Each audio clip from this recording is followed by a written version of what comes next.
السلام عليكم ورحمة الله وبركاته. أعزائي المشاهدين، أهلا ومرحبا بكم. الهلال يلتقي مع ضمك اليوم في الدوري السعودي والخليج مع النصر. نقدم لكم أعزائي المشاهدين موعد مباراة الهلال وضمك في الدوري السعودي ومباراة الخليج والنصر اليوم، حيث يلتقي فريق الهلال مع ضمك والخليج مع النصر في توقيت واحد.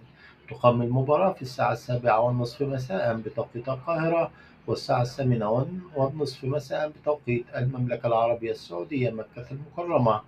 ويسعى الهلال إلى الفوز على ضمك، بينما يسعى النصر إلى العودة من أمام الخليج بنقاط المباراة الثلاثة، حيث يشهد الدوري السعودي منافسة كبيرة وقوية بين الهلال والنصر والاتحاد والشباب من أجل الفوز بلقب الدوري السعودي الممتاز، دوري روشن لكرة القدم للمحترفين في الموسم الحالي. لا تنسوا دعمنا باللايك والشير والاشتراك في القناة. تحياتي فريد الصنباطي، شكرا لكم.